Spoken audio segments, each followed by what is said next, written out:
Okay, welcome to the lecture of today, which is about motion extraction. And so far we have mainly been dealing with stills, single images, but of course once you want to detect motion changes of positions in the image, you also have to deal with video input. So the topic of today indeed is motion extraction.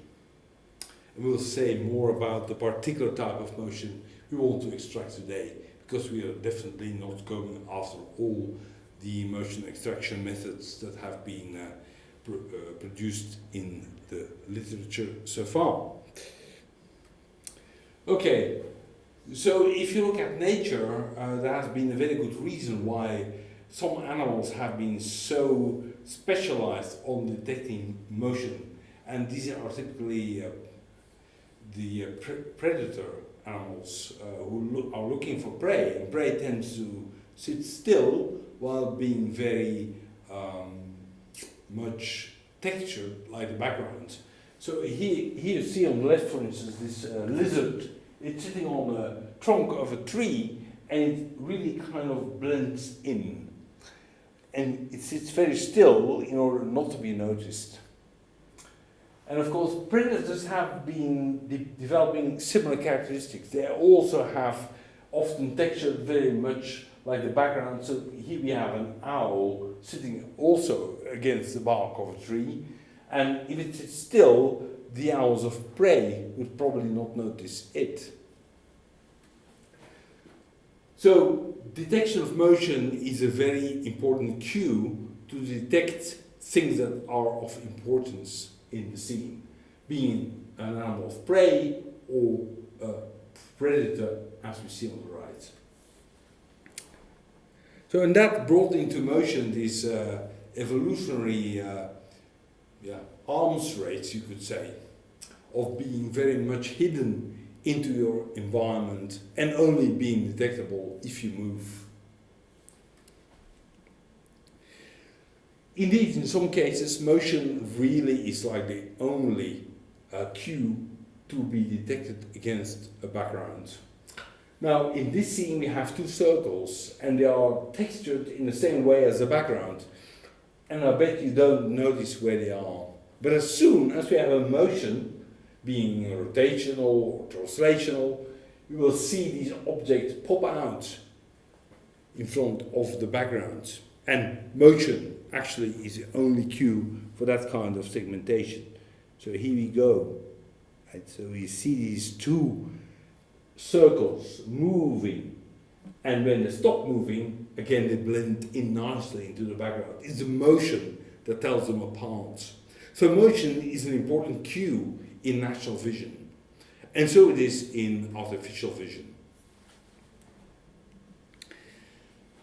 In fact, we are very, very specialized also as humans to detect motion in general and to understand what the motion is about.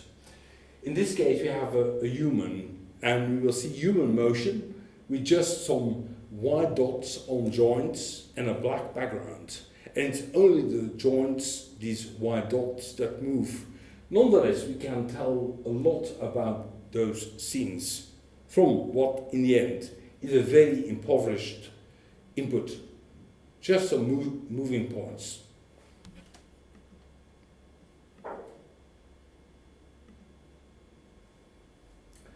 So you see a person pumping here, making these pumping motions, just on the base of a couple of points. It crawls up, stands. Here are two people moving in opposite directions, handshake. So we understand a lot of what's going on in those scenes, even if we have such an impoverished motion input. So we have this specialized sense of what motion is about.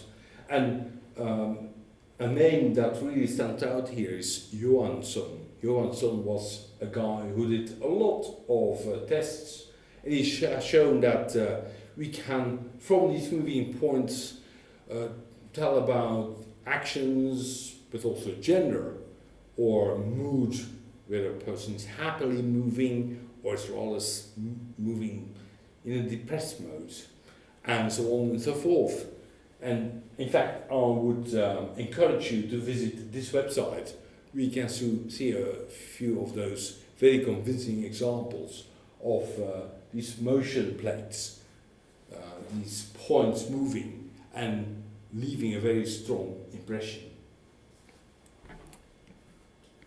Okay, so motion is a powerful cue. It has been developed in nature because it is so important. And also, of course, in computer vision, we can make multiple uses of it. And here are just a number of examples. For instance, if you have a video, we could distinguish different shots in the video. We can chop the video up in different shots. Or we can have a surveillance system or a traffic monitoring system looking at the scene and making sense of that. And again, motion cues will be very important in the process. Autonomous driving, the world is dynamic, you want to know how things are moving around you. So again, motion analysis is one, but nonetheless one of the critical components. Analyzing game dynamics in sports, another example. So you have these software suites that will tell the coach who has been moving how much, running how fast, going where, whether people were at their supposed positions, and so on. Also, image stabilization. If you go to Google now, YouTube, you can stabilize your videos, and that's again based on motion. So rather than having the jitter of a hand-moved camera, you can keep the whole thing stabilized automatically based on motion cues. Also in medical robotics, for instance, if you want to have an operation go on a heart, you want to stabilize the breathing motion that goes on and focus on the heart as a stable region where to move to and operate on. You cannot just operate on a heart with the stable end position of a robot while you have a breathing patient, because that motion has to be compensated for.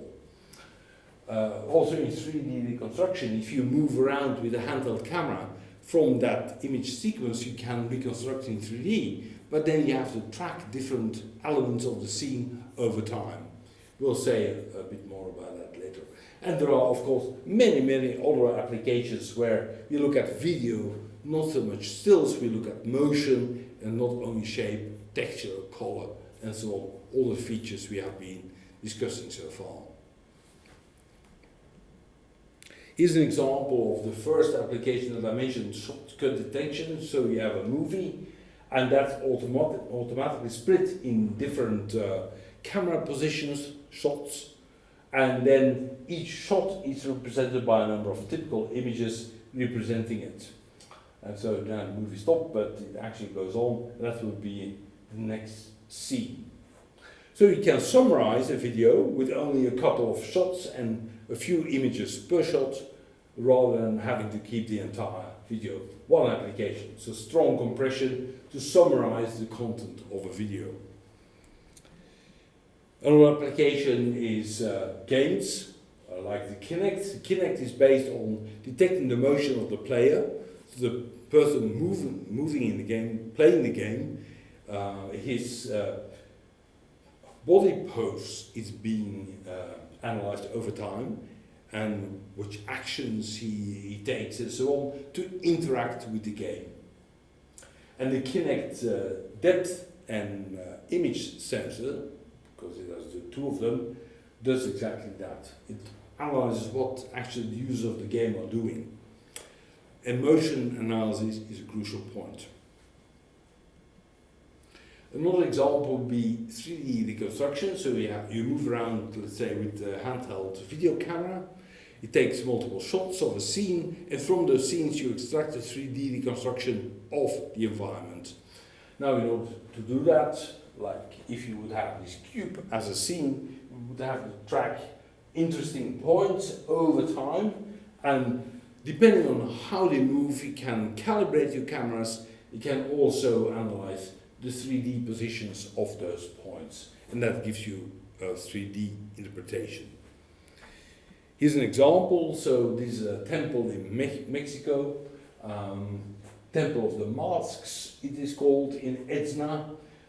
It's kind of in the jungle, so it's not easy to go there with very intricate sensors that are heavy and clumsy.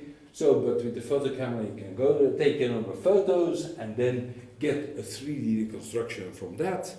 And here you see a result from these photos where you have the 3D shape, and then of course from the photos you can also get the texture, so the color, the pattern on the images, and back project that onto the 3D reconstruction.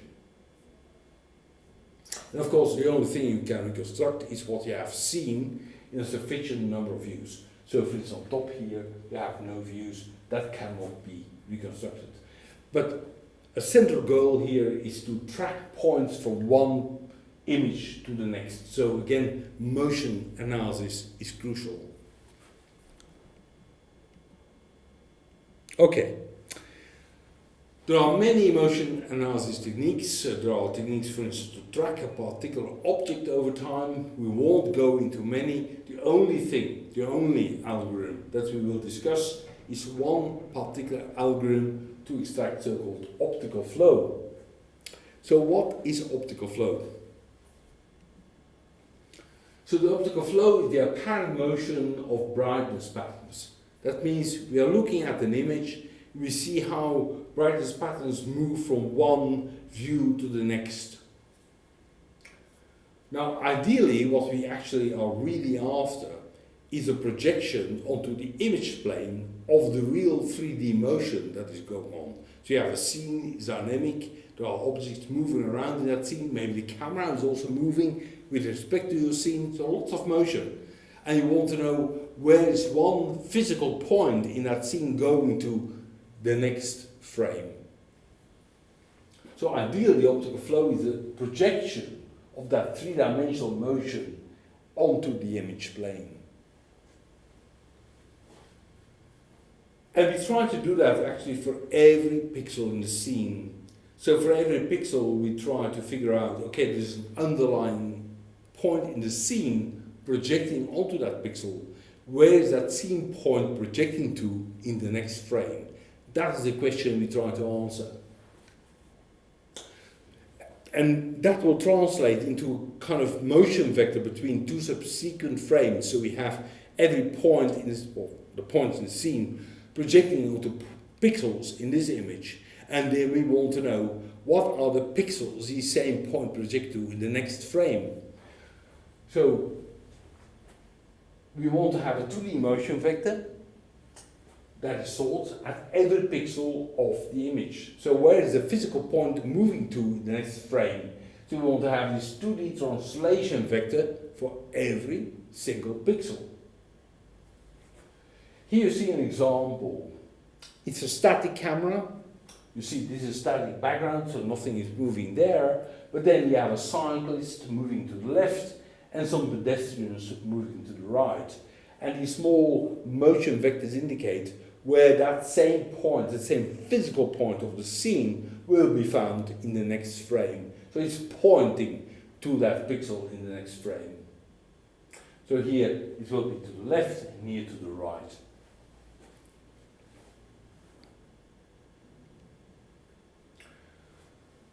Okay, so what we'll actually do is we will try to follow intensity patterns over time in the video, in the hope that these tracked patterns will indicate also tracked physical points. This is not always working. And here we see two examples where things may go wrong. First, if you have a completely untextured scene, it's very difficult to know where an intensity pattern goes to the next frame, because intensity patterns are alike everywhere in the frame.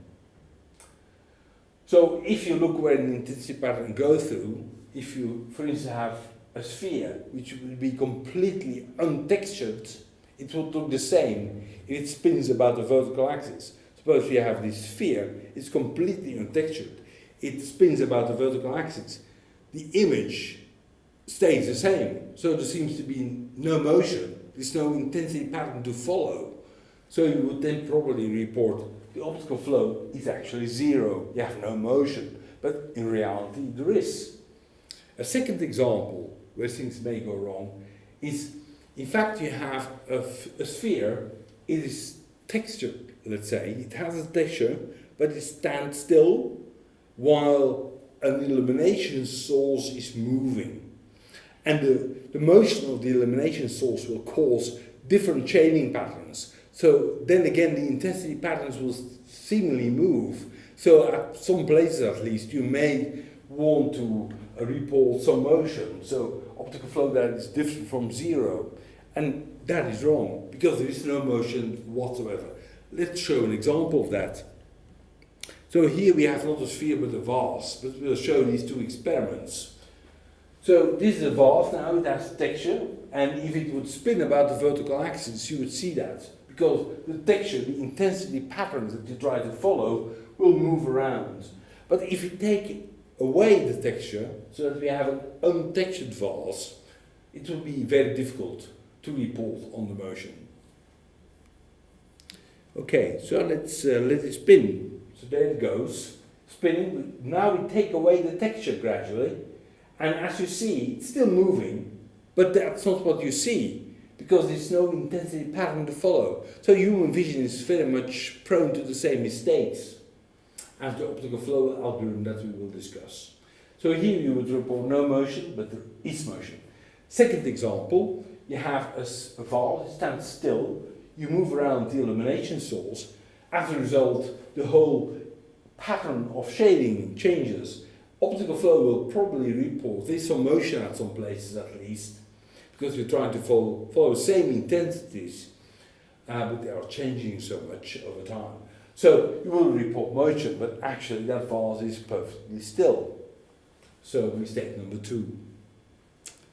Now fortunately, typically, if you take a video, in between the illumination will not change so much. So if you take 2 subsequent frames of a video, the chance that the illumination has moved or that the illumination has changed dramatically is rather small.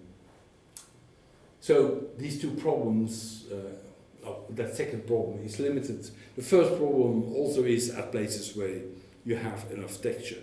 And in optical flow, we will need texture for it to work.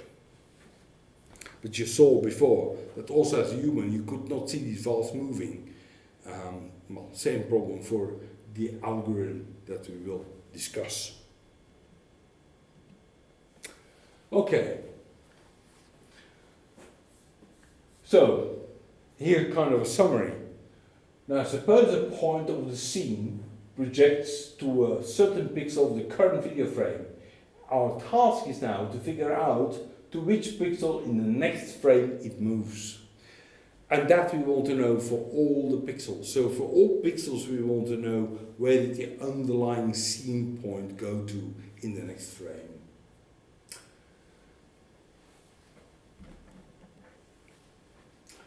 In order to find these corresponding pixels, we will have to make some reasonable assumption. Because in the end, if you have one frame and the next, where did the point move to? Where did the physical point of the scene move to in the next frame? So we have to make some assumptions about that point in the scene. Otherwise, this is a very unconstrained problem with many possible answers. Actually, this is the assumption we make. We assume that these corresponding pixels have the same intensity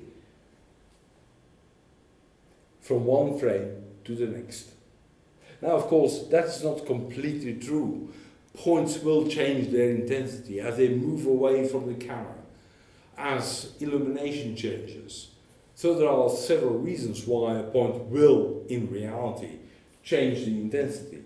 But the assumption we really make here is that between subsequent frames, that change will be pretty small.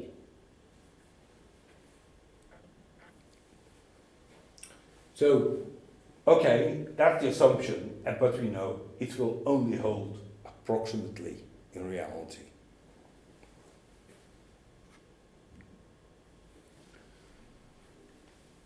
Okay, so now we move to the description of video.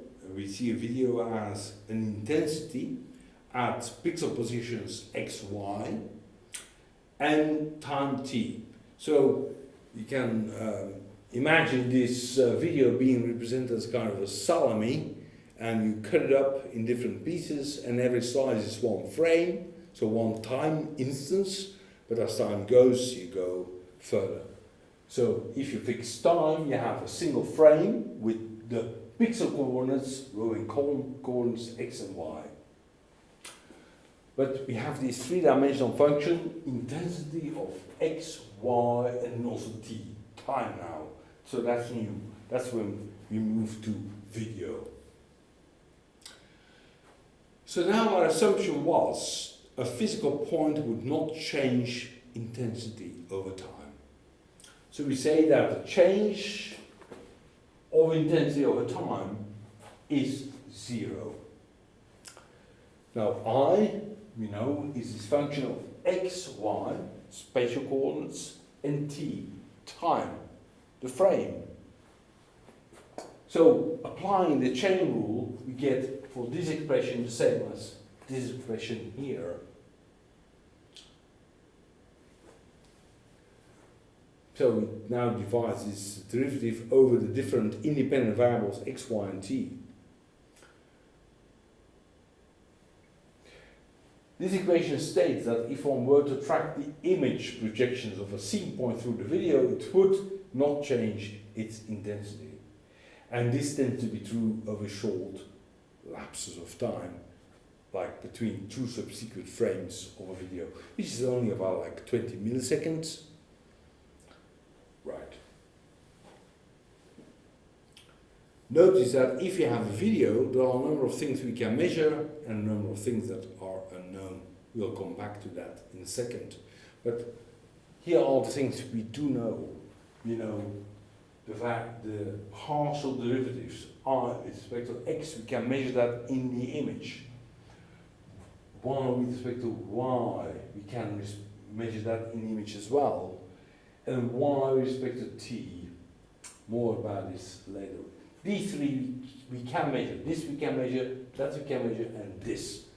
Unknowns are these two, horizontal motion and vertical motion, the x dt and the y dt. Those are the two unknowns. This is the translation vector with its two components, horizontal and vertical, that we are after. Okay, now a bit more about this equation. So you notice that there are actually two time derivatives, and it is important to understand the difference between the two. This time derivative and that time derivative obviously are not the same thing. Right? This is a total derivative, that is the change of intensity of a scene point. If you were to follow it throughout the video between two subsequent frames, basically, and this is the change of intensity. If you stay put, this is a partial derivative. You only change time, not x, not y. So you would stay put at the same pixel, look at the same pixel between this frame and the next, and see how it changes. That is this derivative. Very different beast. So it's important to understand these two derivatives are different. Otherwise, of course, it would be absurd, because then this would say it's 0, so that would be dropping out. But no, they are different things. Okay. So, looking further into this equation, which is our starting point of the optical flow algorithm.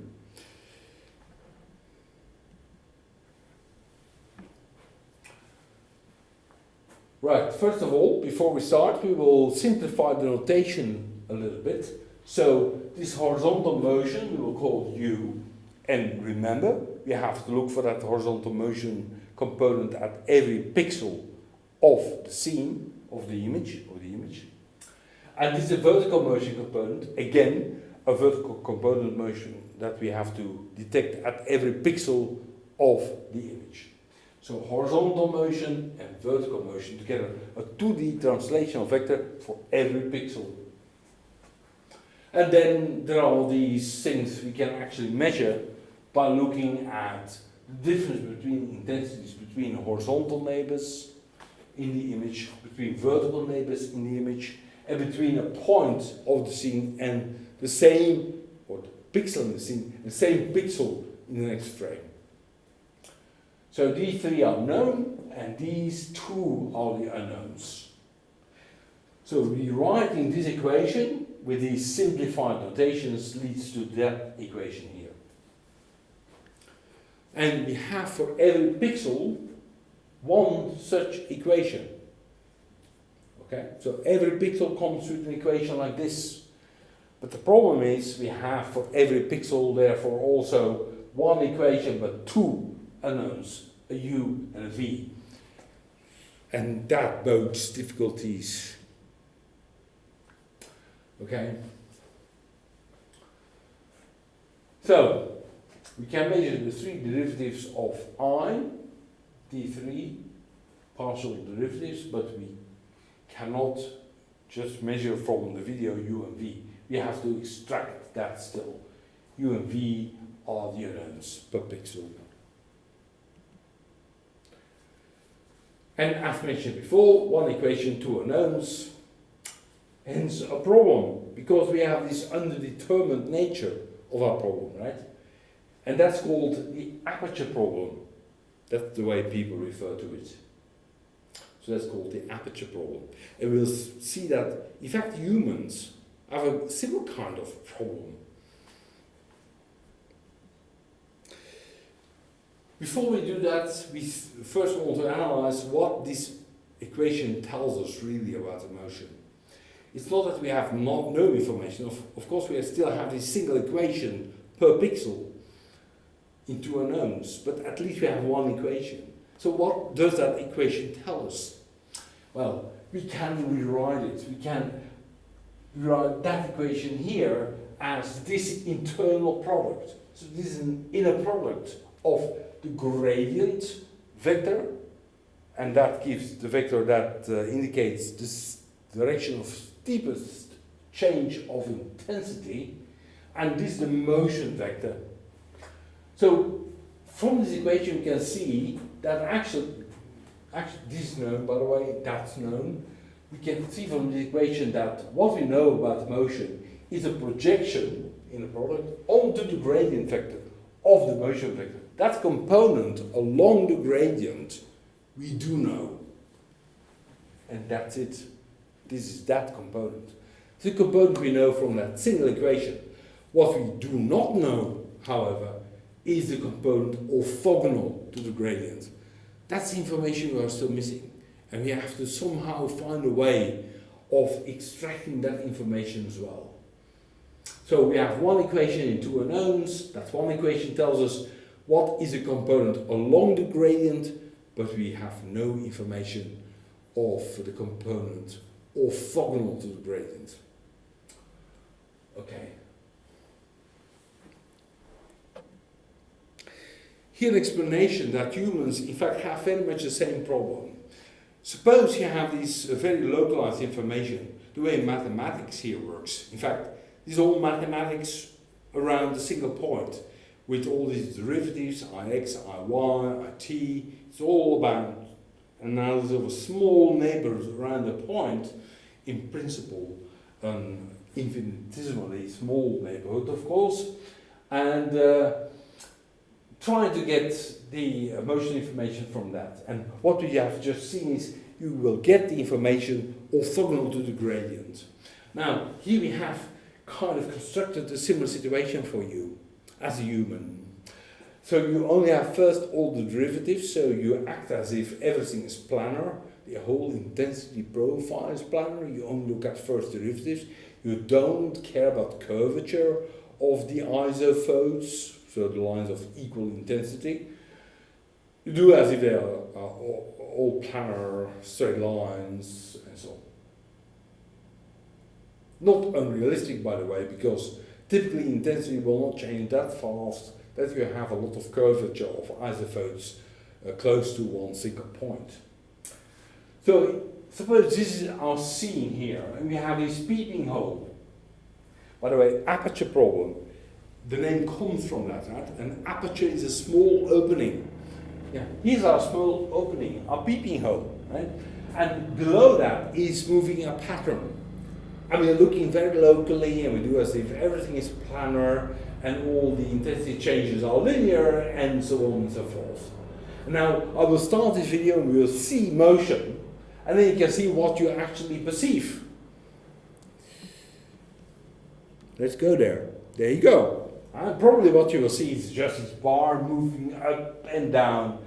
This motion along the gradient, because the gradient is vertical in this case. But that is actually the real motion. So there's also a horizontal component to it. We have this bar moving up and down, but also horizontally.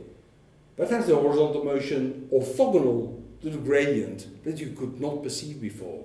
So humans, again, make exactly the same mistake as our algorithm will. We have no information about that yet. We need more context. We have to see a larger part of the scene to make up that second component of the motion. And here we see an example. So here we will now see a somewhat small part where we can start to see curvature of isophotes, of iso equal intensity lines, so to speak. And then you see immediately, if you have enough context, you see the two components of the motion. So here we see this thing, this block move, and we see there's a horizontal motion, also a vertical motion. And you don't find it difficult to make out these two components of the motion now, because you have more context. You see this curvature. But our mathematical analysis so far, which is completely focused on first derivatives, cannot do that.